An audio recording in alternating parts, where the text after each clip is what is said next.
목회를 하는 목회자의 입장에서 보면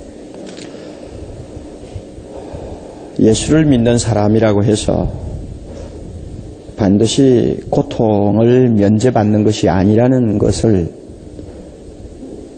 결국 결론으로 얻게 됩니다. 다시 말하면 믿음이 좋다고 해서 하나님이 근심 걱정 또 인생고의 어려움 이것을 무조건 다 멀리 제쳐주시고 날마다 그저 평안하고 형통할 수 있는 그런 인생길을 걸어가도록 하시지 않는다는 것입니다. 그래서 이것은 사실 우리에게 하나의 미스테리로 남아 있습니다. 왜 하나님이 그렇게 하실까? 여기에 대한 참 만족스러운 대답을 할 만한 사람이 그렇게 많지 아니할 것이요. 성경에서도 또 그와 같은 대답을 우리에게 마치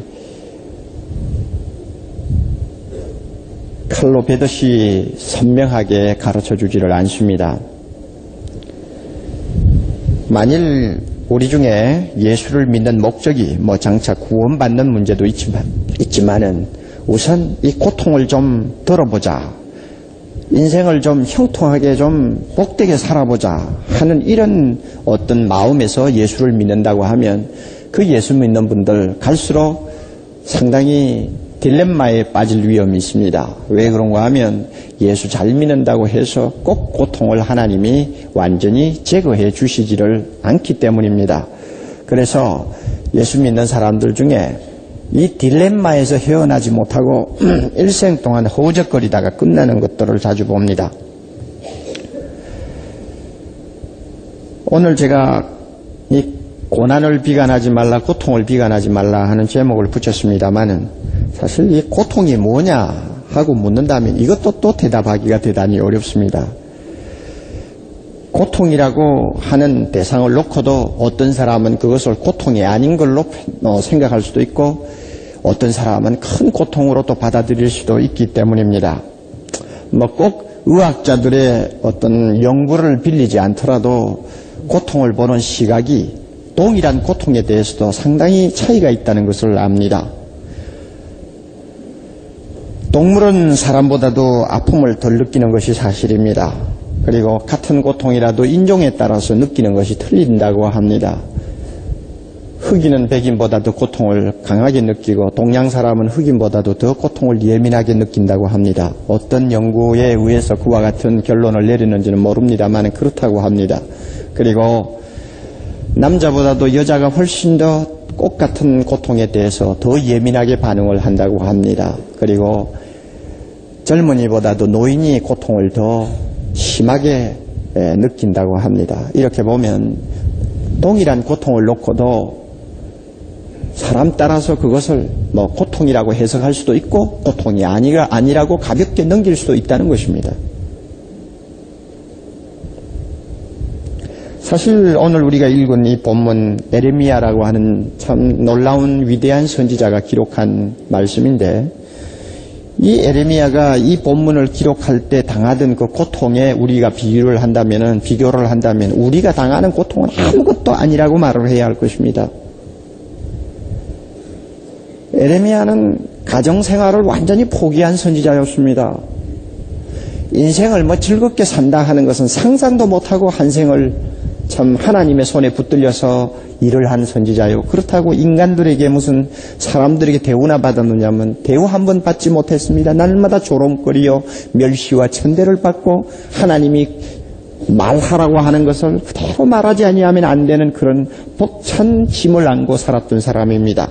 게다가 그렇게 아끼고 사랑하던 이스라엘 나라가 유대 나라 예루살렘이 바벨론에게 함락되는 비극을 눈으로 목격했으며 나중에는 성전이 불타 없어지고 모든 남녀 청춘들이 그 무지한 바벨론 군사의 칼날에 살해되어서 온 성 안에 시체더미를 이루고 썩는 냄새를 풍기고 너무나 굶주림에 지친 여자들이 자기 아이를 남몰래 삶아서 뜯어먹는 이런 비극을 눈으로 직접 목격하면서 이 글을 썼습니다. 그러니까 그 사람이 당한 고통, 괴로움은 이건 뭐 우리가 당 고통이다 괴롭다 하는 거하고는 상대가 안 됩니다.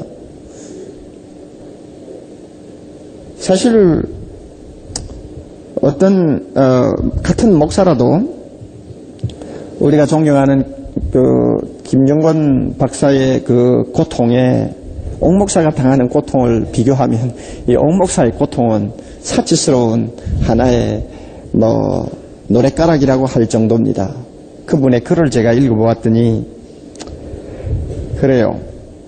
어린 시절에 동생 하나가 불장난을 하다가 화상을 입어서 죽는 것을 옆에서 보았고, 얼마 지나지 않아서 또 다른 동생 하나가 산에 가서 나무를 벌채하는 현장에서 구경을 하고 있다가 나무에 압살을 당했고, 그거 참 대단합니다. 대단한 경험이에요. 그리고 7년 전에는 고등학교 교감 선생님이었던 동생이 간암으로 세상 떠나는 것을 참 지켜보아야 했고, 또 6년 전에는 하나뿐인 딸이 또 암으로 죽는 것을 병상에서 지켜보아야 했고, 5년 전에는 동생과 재수가 함께 비명에 가는 것을 그는 옆에서 지켜보아야 했습니다. 뭐 그 같은 목사라도 그런 끔찍한 일을 줄줄이 잇따라서 참 당하는 그 목사의 고통, 이것은 대단하죠. 그래서 그분이 그렇게 글을 썼습니다. 정직하게 말한다면 나는 하나의 얼굴로는 웃고 다른 하나의 얼굴로는 웁니다. 옆을 돌아보면 정신 착란증에 걸릴 것 같고, 과거는 회한과 슬픔뿐이고 미래는 불확실하고 불안합니다. 얼마나 어려운 고통을 많이 당했습니까? 그러니 뭐 고통하지만 사람 따라서 고통이라고 볼 수도 있는 것이 있는가 하면 고통이 아닐 수도 있습니다. 이렇게 우리가 정의를 내리기가 좀 어렵습니다만은, 그러나 단지 크고 작은 것 차이일 뿐이지 인생을 사는 사람치고 고통을 당하지 않는 사람은 하나도 없습니다. 아무리 믿음이 좋고 교회를 부지런히 다니며 하나님을 간절히 의지하고 살아도 가끔 그 믿음 좋은 사람들에게도 고통이 찾아오는 것을 봅니다. 단지 크고 작은 차이뿐입니다. 우리 잘 알지 않습니까? 작은 가시에 찔렸을 때도 어떤 때는 큰 못에 찔리는 것처럼 비명을 지를 때가 있습니다. 작은 아픔이라고 해서 아픔이 아니라고 말할 수는 없는 것입니다. 어떤 때는 작은 고통이 견디기가 더 어려울 때도 있습니다. 사막을 여행한 여행자에게 신문기자들이 뛰어가서 물었다고 합니다. 당신이 사막을 여행하면서 제일 견디기 어려웠던 고통이 무엇입니까? 살인적으로 내리쬐는 햇살이었습니까? 그랬더니 아니요. 물이 없어서 갈증을 참느라고 애를 쓴 그 어려운 시간이었습니까? 그랬더니 아니요. 그러면 혼자 외롭게 사막을 걷는 고독이었나요? 그랬더니 아니요 했습니다. 그럼 뭐가 제일 괴로웠습니까? 그랬더니 신발에 자꾸 들어가서 발밑에서 굴러다니는 모래알이 제일 힘들었습니다. 그 모래알의 고통, 아무것도 아닌 것 같아도 그 고통이 또 어떤 때는 참 대단할 수가 있는 것입니다. 그러니까 작은 고통이라고 우리가 고통이 아니라 이렇게 말을 할 수가 없는 것입니다. 저는 우리 교회에 몸을 담고 있으면서 참 크고 작은 고통을 많이 당하며 시련을 견디고 있는 우리 성도들에게 오늘 한두 가지 꼭 말씀을 통해서 좀 격려를 하고 싶습니다. 그리고 예수를 아직 잘 믿지 않으면서도 이 자리에 참 따라 나와 앉아 계시는 분들, 예수 믿으면 고통을 보는 관점, 시각이 이 세상 사람과 얼마나 다르다는 것을 여러분이 배우시고 예수 믿는 것만이 이 고통 많은 세상을 살아갈 수 있는 참 가장 안전한 길이라는 것을 여러분이 깊이 인식하시기를 바랍니다. 우리가 읽은 이 본문에서 제가 특별히 오늘 이 시간 관심을 갖고 여러분들과 생각하려고 하는 내용은 25절, 26절, 27절입니다. 우선 26절을 좀 봅니다.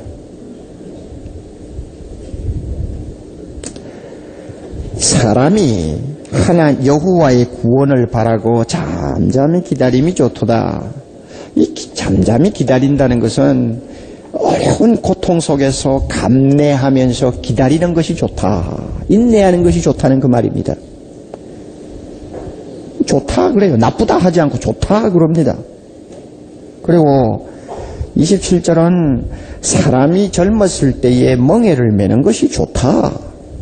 이때 사람이 젊었을 때 하는 것은 나이가 아직 젊다는 의미도 되겠습니다만은, 그러나 권위 있는 학자들의 많은 견해들을 종합해보면 이것은 꼭 나이가 젊다는 뜻이 아니고 참 일을 할 수 있는 힘이 조금이라도 남아있을 때, 그래도 사람답게 인생을 좀 버티고 살아볼 수 있는 어떤 기력이 남아있을 때 하는 의미입니다.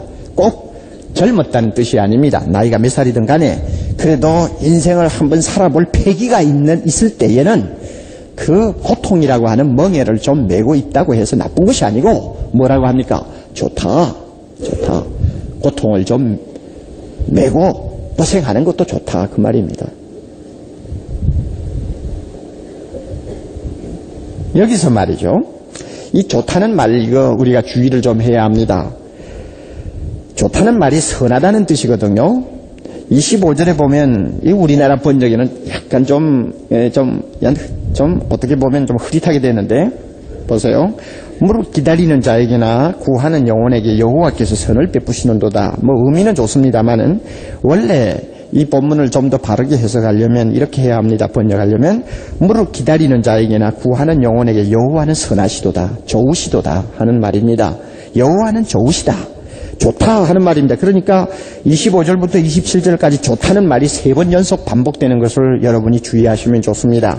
그래서 사람이 고통을 당하면서 그것을 벗어버리려고 너무 몸부림치지 말고 잠잠히 인내하면서 기다리는 것, 그것은 마치 하나님이 선하신 것처럼 선한 일이다 그 말이고, 아직도 우리가 좀 살만한 그런 기력이 있고 패기가 있을 때에는 좀 어려운 고통 멍에로 짊어지고 사는 거, 그거 나쁜 것이 아니고 하나님이 선하신 것처럼 선한 일이다, 좋다 하는 말입니다.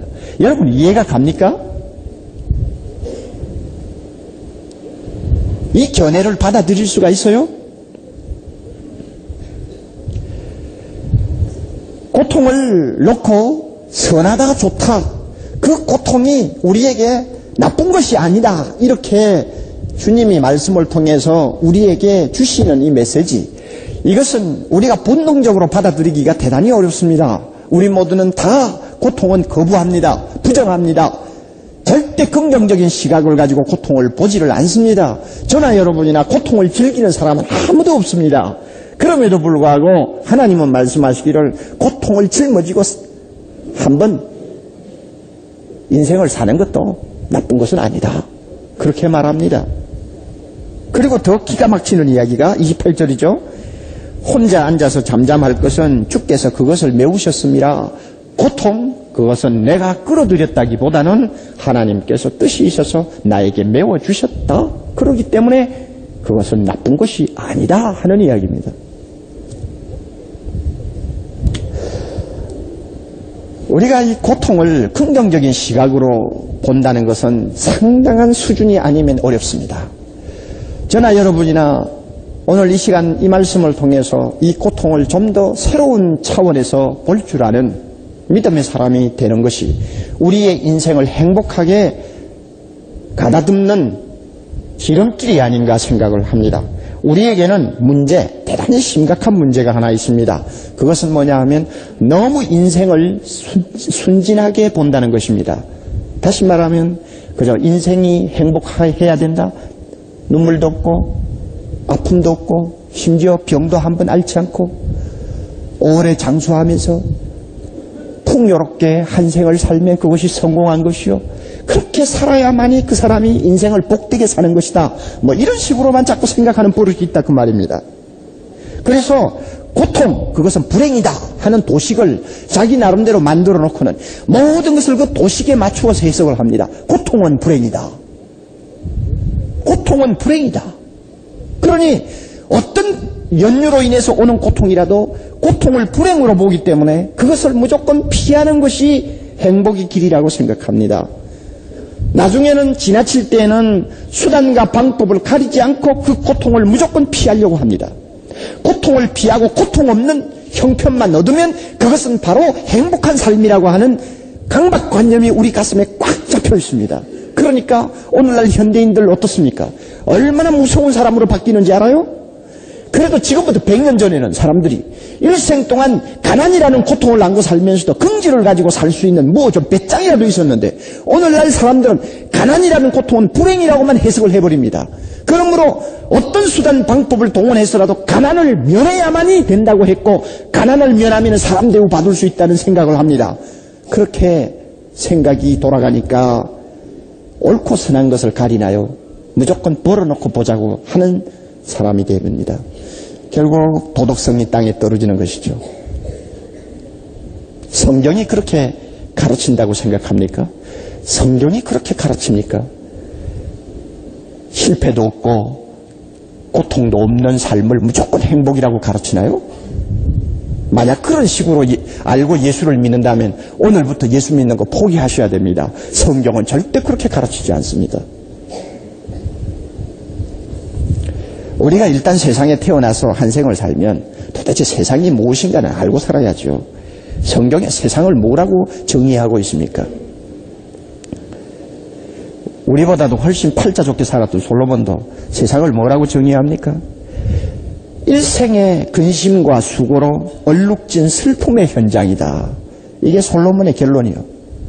일생 동안 근심이 떠날 날이 없고 수고하는 그 아픔과 고통이 물러가지 아니하는, 그래서 눈물 자국이 마르지 아니하는 슬픔의 현장이 바로 세상이다 그랬습니다.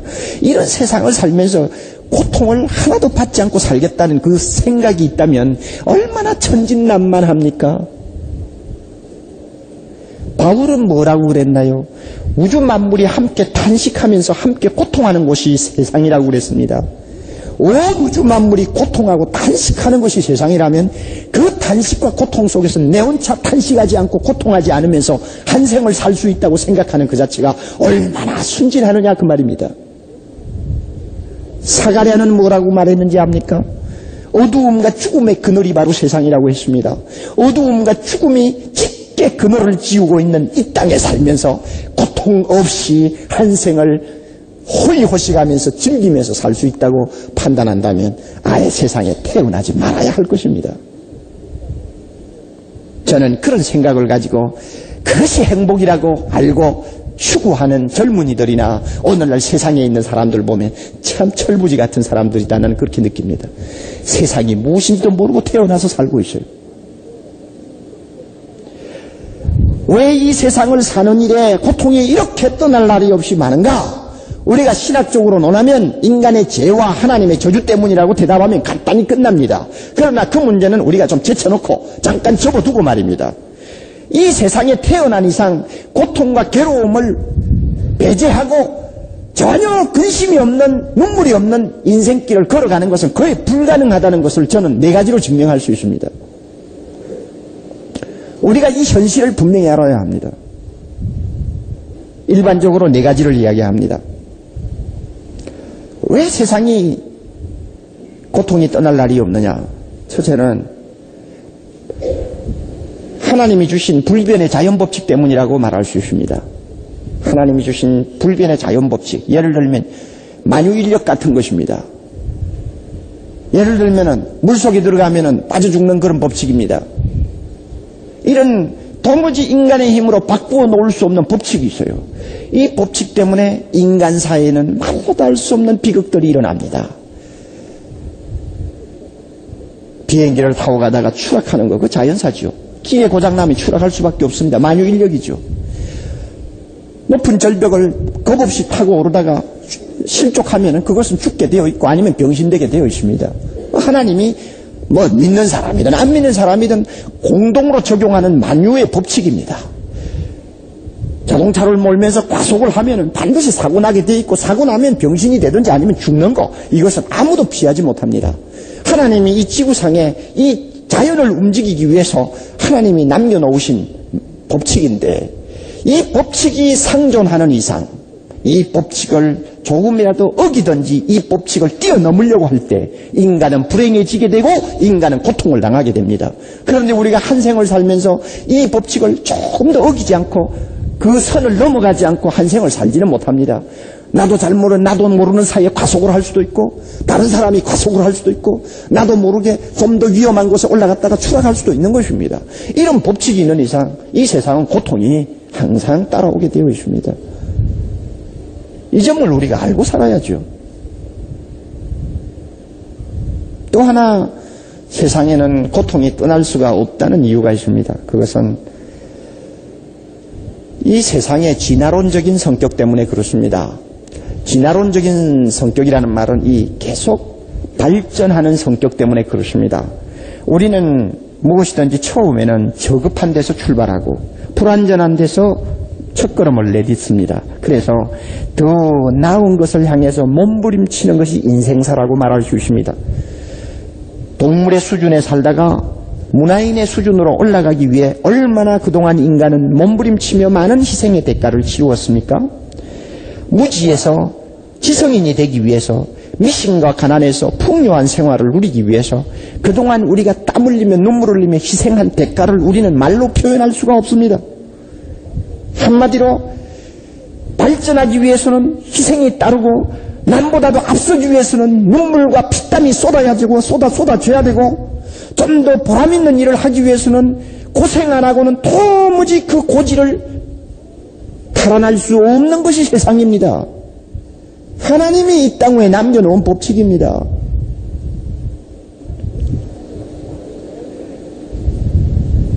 이런 법칙이, 이 진화론적인 법칙이 존속하는 이상 고생을 멀리하고 살 수가 없습니다.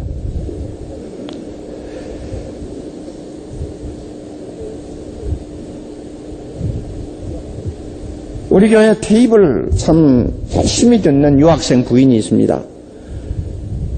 그 유학생 부인은 고생을 무척 하고 있습니다. 남편과 함께 유학을 갔는데 그 왜 유학 가서 그렇게 남의 나라에서 고생합니까?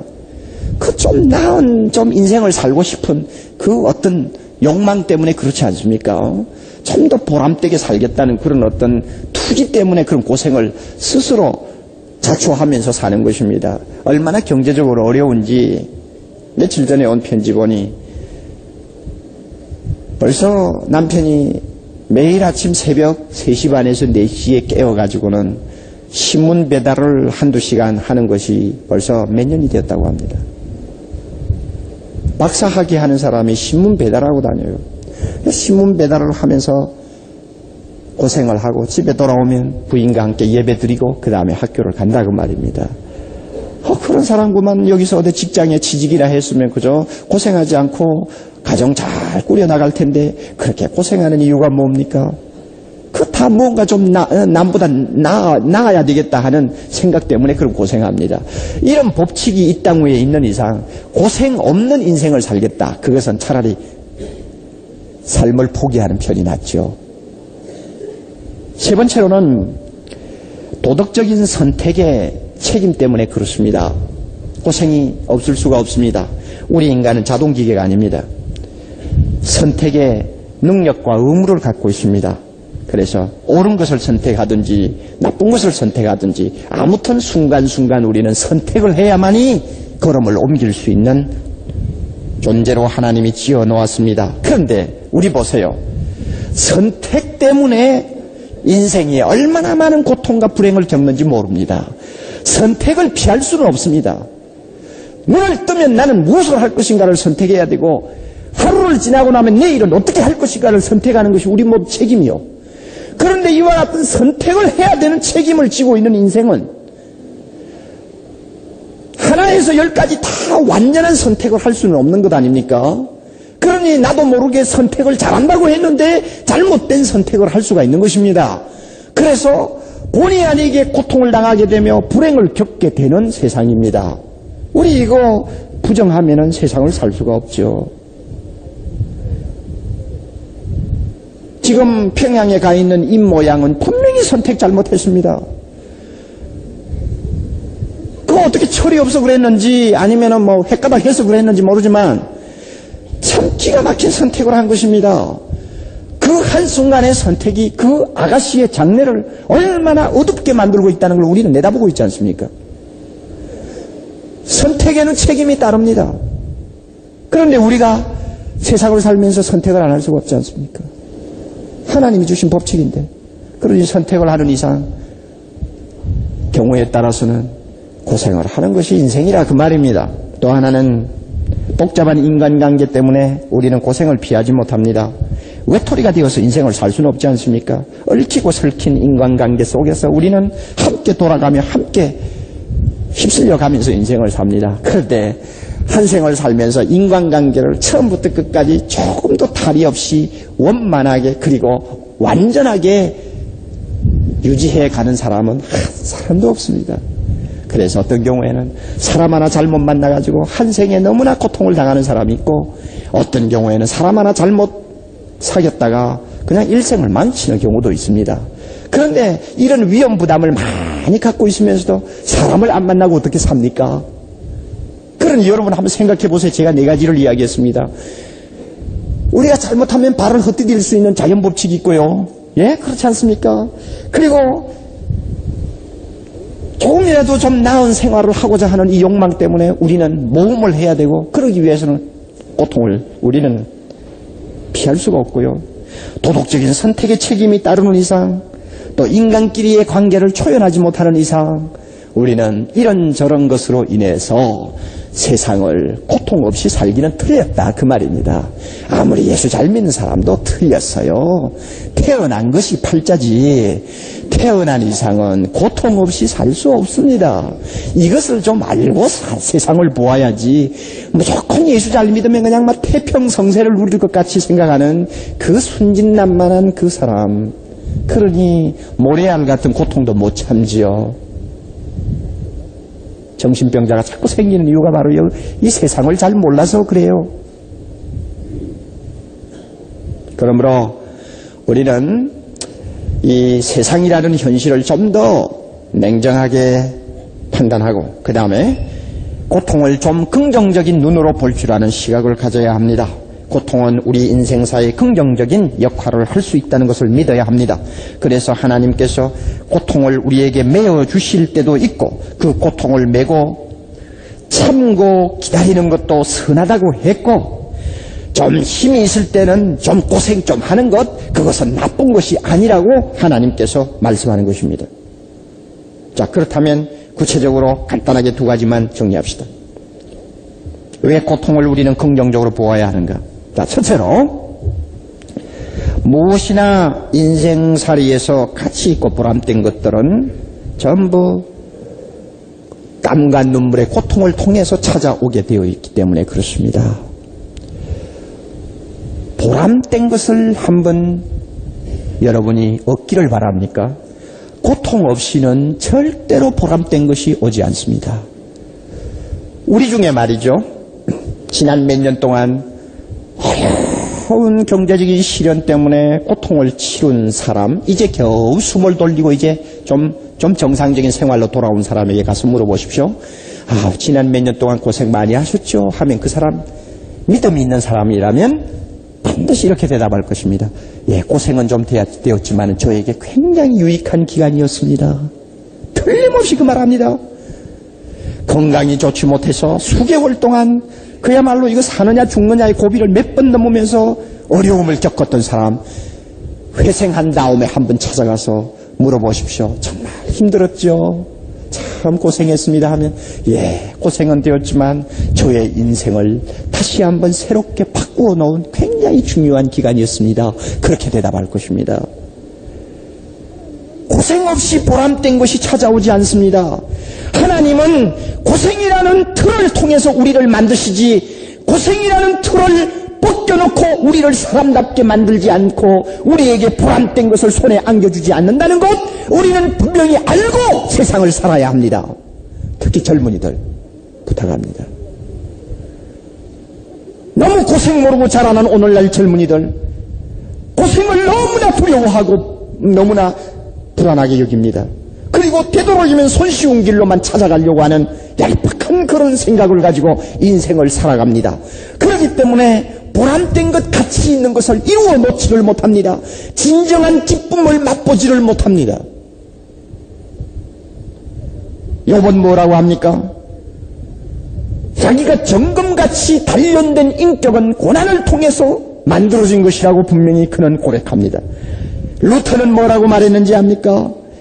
오, 고통은 나의 서재에 있는 많은 책 가운데서 가장 좋은 책이다 그랬습니다. 칼빈이 이런 말을 또 했습니다.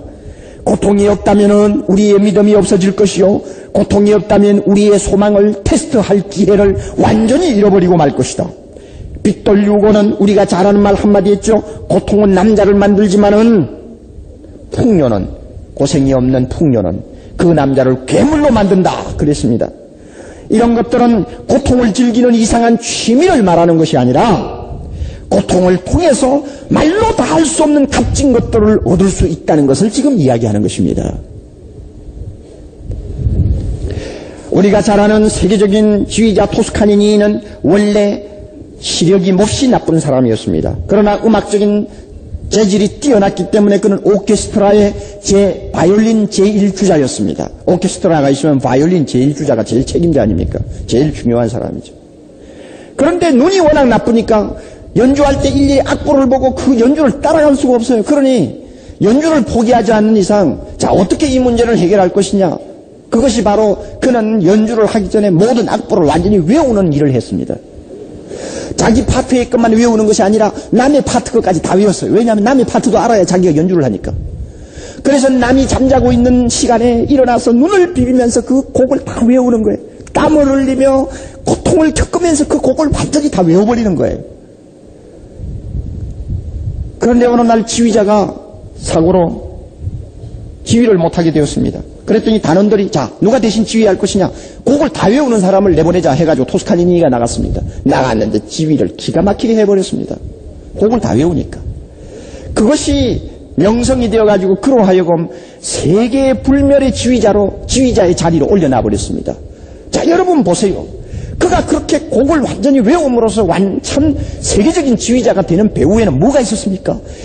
눈이 나쁘다는 그 고통을 한 거, 시력이 좋지 않다는 그 고통을 한 거, 모든 곡을 하나 빠짐없이 외우는 남모르는 눈물과 땀이 있었다는 것을 알지 않습니까? 그와 같은 눈물과 땀이 있었기에 오늘날 그가 세계 음악사에 남는 인물이 된 것입니다. 만약에 그가 눈이 나쁘다는 그런 고통이 없었다면, 그래서 악보를 외우는 수고와 땀이 없었다면 그에게 그와 같이 보람된 인생이 찾아올 수 있습니까? 불가능하죠. 우리 꼭 알아두세요. 고통은 괴로운 것입니다. 고통스러운 삶을 산다는 것은 정말 힘듭니다. 그러나 꼭 알아두세요. 하나님이 그 고통이라는 밤의 그 밤 껍질, 그 가시가 돋친 그 껍질을 벗김으로써 정말로 맛있는 것을 우리에게 주시는 것처럼 고통을 통해서 하나님이 보람된 것을 우리 손에 주시기를 원한다는 것, 여러분이 아셔야 됩니다. 이것을 알고 자기의 고통을 보아야 돼요. 그러면 고통은 우리가 무조건 싫어하고 부정할 것이 아니라 긍정적인 역할을 하는 좋은 것으로 받아들일 수가 있는 것입니다. 시편 126편 5절 우리는 잘 압니다. 여러분 외우시면 저하고 같이 외우죠. 눈물을 흘리며 씨를 뿌리는 자는 뭡니까? 기쁨으로 거두리로라. 눈물의 파종이 없으면 기쁨의 추수가 없고, 눈물의 고통이 따르지 아니하면 풍성한 수확을 기대할 수 없다는 것이 하나님의 법칙인들, 이것은 곡식에게만 적용하는 법칙이 아닙니다. 인생을 사는 사람에게 인생의 법칙으로 하나님이 주셨습니다. 고생 없이 인생을 살기를 원합니까? 여러분은 손해를 분명히 봅니다. 그 인격이 성숙하지 못했든지 아니면 어딘가 빈자리가 있는 인생을 살고 있습니다. 그러나 여러분 고생을 좀 합니까? 실패를 좀 했습니까? 어려움을 겪었습니까? 그만큼 여러분은 알찬 어떤 면을 갖고 있다는 거 알아야 합니다. 보람된 것을 여러분이 알고 있는 것을 긍지로 배워야 합니다. 하나만 더 이야기합니다. 왜 우리는 고통을 긍정적인 눈으로 볼 수 있느냐? 둘째는 하나님이 우리에게 메워주신 것이기 때문에 그렇습니다. 28절 보면 하나님이 뭐라고 그랬어요? 그것을 메우셨습니다. 이 고통이라는 멍에를 하나님이 메워주셨다. 그런데 그 하나님은 어떤 분입니까? 38절. 하나님은 어떤 분인가요? 화와 복이 지극히 높으신 자의 입으로 나오지 아니하느냐? 복을 주실 수도 있고 화를 주실 수도 있는 하나님. 그리고 그 하나님 또 어떤 분입니까? 너무 선하신 하나님이라고 그랬습니다. 그래서 너희가 악한 부모라도 자녀에게 좋은 것을 줄 줄 알거든 하물며 하늘에 계신 선하신 아버지께서 그 자녀에게 좋은 것 주지 않겠느냐 그랬으니까, 만약에 나에게 오는 고통이 하나님의 손으로부터 오는 것이라고 한다면 그 하나님이 너무나 선하시고 자비로우신 분이니까 안심해도 된다 그 말입니다. 화와 복을 한 손에 쥐고 계시는 그분이 나에게 잠깐 고통하게 하는 것이라면 그것은 절대로 나에게 손해되게 하시지 않고 나에게 무엇인가 큰 것, 좋은 것 주시기 위해서 허락하시는 것이다. 이렇게 믿을 수 있다는 것입니다. 여러분 믿습니까? 내가 잘못해서 어떤 때는 고통을 불러들이고 불행을 불러들일 수도 있습니다만 그것까지도 하나님의 자녀에게는 의미가 없는 우연사가 아니고 하나님이 어떤 뜻을 통해서 나에게 겪게 하는 하나의 과정이라고 보시면 됩니다. 그 좋은 하나님은 그 고통을 통해서 좋은 것 주시지 나쁜 것 주시지 않습니다. 그리고 어떤 때는 내가 도무지 불가항력적으로 정말로 내가 어떻게 피할 수 없는 고통을 당할 수가 있습니다. 내가 잘못한 것도 아니고 내가 크게 죄 지은 것도 아닌데 어떤 사람 때문에, 어떤 환경 때문에, 어떤 처지 때문에 당할 수 있는 고통이 있지 않습니까? 그럴 때 우리는 이렇게 보아야 합니다. 하나님이 나에게 필요해서 지워주신 멍에구나. 그렇다면 이 멍에 닿으면은 무엇인가 하나님이 주시는 것이 있을 것이다. 이렇게 보면 고통, 그것은 나쁜 것이 아닙니다. 이런 시각을 갖고 있을 때 우리는 고통 속에 감사할 수 있고 기뻐할 수 있고 약한 중에 강할 수 있습니다. 얼마 전에 어떤 우리 교회 자매를 한 분 만났습니다.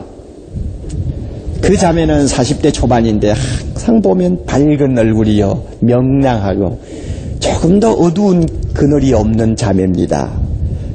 그런데 그 자매에게는 딸이 하나 있는데 지난 10몇 년 동안 그 딸을 낳아서 키우는데 그 딸은 엄마가 옆에 없으면 안 되는 딸입니다.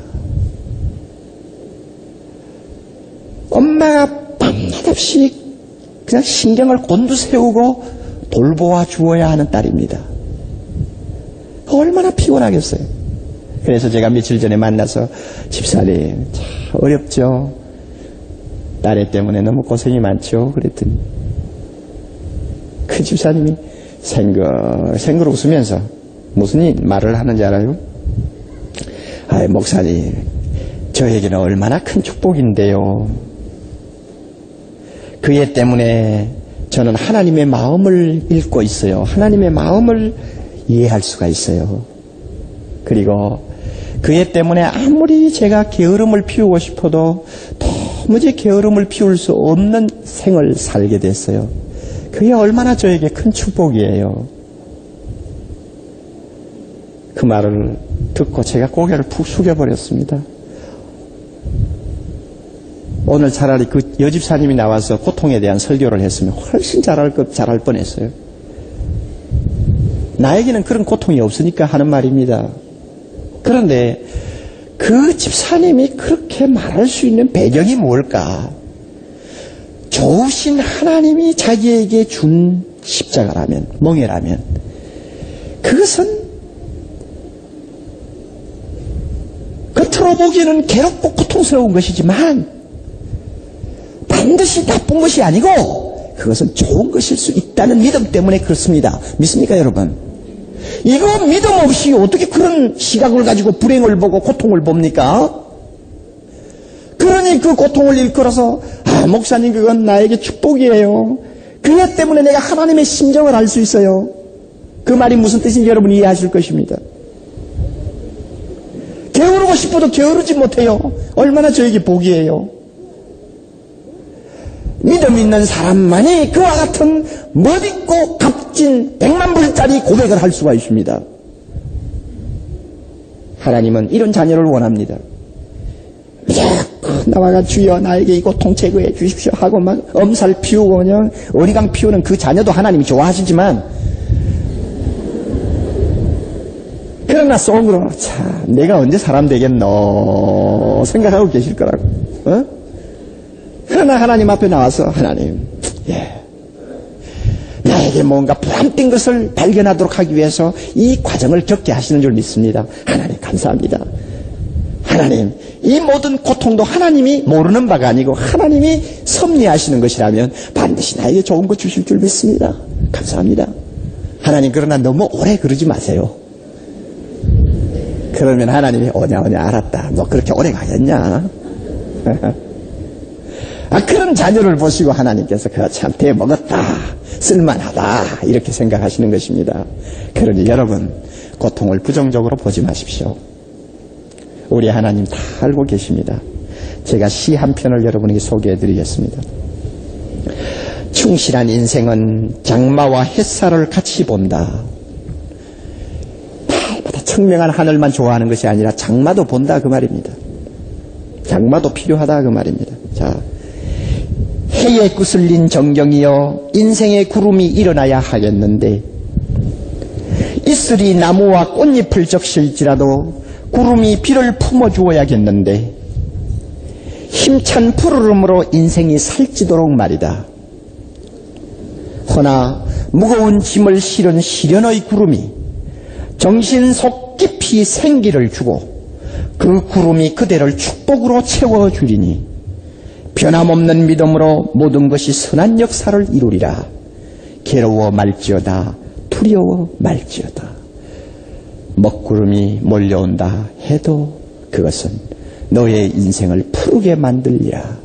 두려워 말지어다.